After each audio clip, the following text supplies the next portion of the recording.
Welcome back to our Cook Along with our guest chef, Chef Robin. Now, we're on to the second part of our autumn-inspired Cook Along with our chef. Now, what deliciousness do you have in store for us? Oven-baked lamb shank. Oh, yes. I love that. The sound of it is just mouth-watering. Yes, it is. It always is, as long as it falls with the bone. And that's it. So, Dumi, what would you say the key tips are just to get it right every time? I mean, lamb is something that never disappoints, in my opinion. Yes, I believe that as well, Palisa. And one of the few things that people have to remember when working with such kinds of meat is that it's important to sear it at the beginning. The reason for that is to help seal in the moisture from the meat and to make sure it doesn't release too much of that moisture in the actual meat itself. And then it also gives you that beautiful color, you know, once you've seared it, because it's going into the oven and most times you cover it. So you want to make sure it still has that nice golden brown color on the outside, but still contains that beautiful juiciness on the center. I see Chef Robin saying, tick, approved. So on that note, Chef, what do we need for this recipe? So for this recipe, we need onions, which Tumi's got, carrots, celery. We've got garlic and rosemary, some butter, tomato paste, red wine. If you want to drink some of it, you can. Oh, and some olive oil as well, salt and pepper, and some beef stock. Okay, lovely. Lamb shanks, please, the main event. Can you pass me the lamb shanks? With my pleasure, sir. Now, this is quite the task because a lamb shank is just that piece of meat that everyone just loves. It keeps the entire family happy and fed all the time. So I'm so here for it, and I'm so glad that you've chosen it. Truly is a winter warmer. Oh, here we go. Thank you very much. Oh, these look nice and fresh. Nice yes. And big as well. And then, Chef, now that you're talking about that, how do people make sure that the meat that they're buying is fresh? What do they look for in a piece of meat? Well, as long as it doesn't smell, for one. Number two, the color is definitely another thing that you need to look for. And the texture that you'd find on the skin itself as well. So as long as it's not slimy, and it doesn't smell, and it hasn't discolored in any particular way, you guys are on the right track. I love that. So what we'll do now is add some oil to the pot. And how hot should your pot be? Oh, if you're going to be browning your meat, your pot has to be quite hot, very hot, in order to make sure that you seal in the goodness and give the flavor. It's almost as if you're caramelizing the meat. You know when you caramelize sugar and so forth for desserts? Same thing.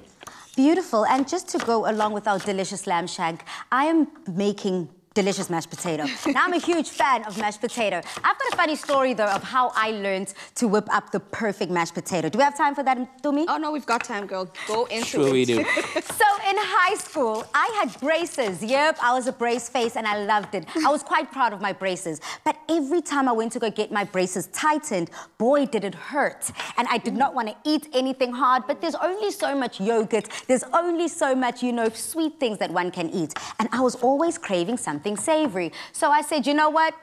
Let me try on my own at like 10 years old to make my very own mashed potato. But now I'm proud to say I think I'm a pro. I can add different elements. I know later I'll be adding cream, butter, just to make it more decadent. All right, and then Barisa, since you are such a connoisseur and such a master at the mashed potato, what other ingredients would you personally add? Because I know you like to keep it simple, yes. Yep. But also, what would you add to give it that extra kick? Cheese.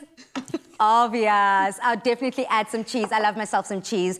And I'd also add garlic. I really love adding fresh garlic into my mashed potato because not only does it just add that much flavor, but also, you know, the benefits of garlic speak for themselves. I mean, the antioxidants in garlic, good for the gut health. So I'm definitely here for it.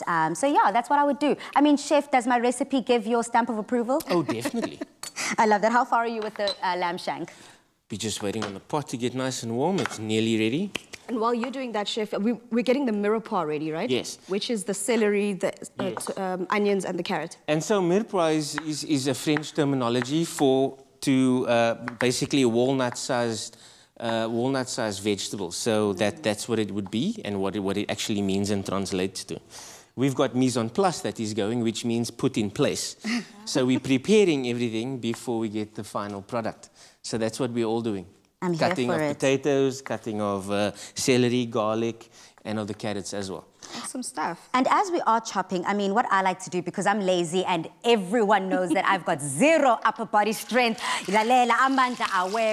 So whilst that's part, I like to cut my potatoes quite small, just so that, you know, it's first of all quicker, cooks all the way through, and when it's time to mash, less work for me. I agree with you, Pala. So that's also an option I choose, because a lot of the times if you use the bigger chunks, it becomes a mission when it's time to mash it. So the smaller you can get them, the better, because it actually works better for you in terms of having to mash it down, and it absorbs so much of whatever additional flavor that you're going to put in there, whereas bigger chunks are harder to work with. Love that. Now, Chef, it almost sounds like a chisanyama in here. There we go. It's starting to smell that way too. Okay, so then when it comes to putting this in and braising it, it seems like you are an absolute pro in the kitchen. From the top of the show to now, you continue to prepare things with such ease. Where did you get your start from cooking? Well, from my mom, I'd say. Growing up, you know, watching her cook, always smelling the things that she had in the kitchen. Yeah. And obviously eating everything at the end of the day. That's where it all started. Only to find out that, you know, talking to my mother and so forth, that my great-grandfather was in actual fact a baker. So it kind of runs in the family. It does. That's where it comes from. I'd like to say the profession didn't choose, you didn't choose the profession chose you. It chose me. I'm here for that. When it comes to also following that gut then, your passion in whatever you do, I know your wife is going to be joining us a little bit later to show us her professional banoffee, and I'm also going to ask her the same question. Okay. How flexible do you need to be able, and not only flexible, but brave enough to just go after whatever you want to go for, even if it's cooking? You have to be. If it's your passion and it's what drives you, you need to be able to then just put everything aside and follow that. Yeah. You need to be happy with what you do. And I mean, this is the one thing that brings a lot of joy to me. It makes me happy seeing these kinds of things and how it all works and what happens. It's truly a treat. I mean, Tumi, how's it going on your side with the carrots? It's doing quite well, Pala. So what we've done now is, like Chef said, we're preparing our mirepoix, and we're trying to make sure it's like walnut-sized pieces. So I've made sure to do the same with our carrots as well, to make sure they match the celery that we've chopped up here. So the whole idea is all these ingredients are going to go into the pot. The chef is going to show, though, and it's basically flavor balance. It's a flavor, it starts off, it's a base of the flavor, and as you add all those additional flavors into it, your tomato puree and your wine, it just basically develops over time as you're cooking it. Now, I'm so glad that you did mention it. I mean, Chef, I know you, just like Tumi, sometimes you choose not to cook with wine. I mean, are we able to add that variation to our recipe? Yes, you may. The wine is there for flavor purposes and also for color. Okay. It adds quite a lot of color, because if you check the difference between the wine and the tomato paste, you'll see that the wine is obviously darker, which makes your gravy at the end of the day a little bit darker. Nobody needs to worry about the fact that you're adding wine to your food that you're going to be intoxicated after, because after about a few minutes, say 5 minutes or so, the alcohol in your wine is actually evaporated. It cooks away. So that's why chefs like to use wine in food, for color purposes and obviously flavor purposes. Beautiful. I mean, we're quite well on our way on our Afternoon Express cook-along, and I am enjoying every little bit of this masterclass with Chef Robin. Now, we're about halfway in putting together this delicious lamb shank with mashed potato, and I'm here for it. I mean, this is essentially a labor of love. This is a recipe that does take a little longer, hey, Chef? Oh, it does. This one will cook for about 3 hours. If not more, depending. These are quite big lamb shanks, so it could take a little bit longer than 3 hours. But, you know, it's basically going to be worth the wait. I love that. Well, we've started with our lamb, but still have to add those finishing touches. So please do join us after the break as we assemble this mouth-watering masterpiece.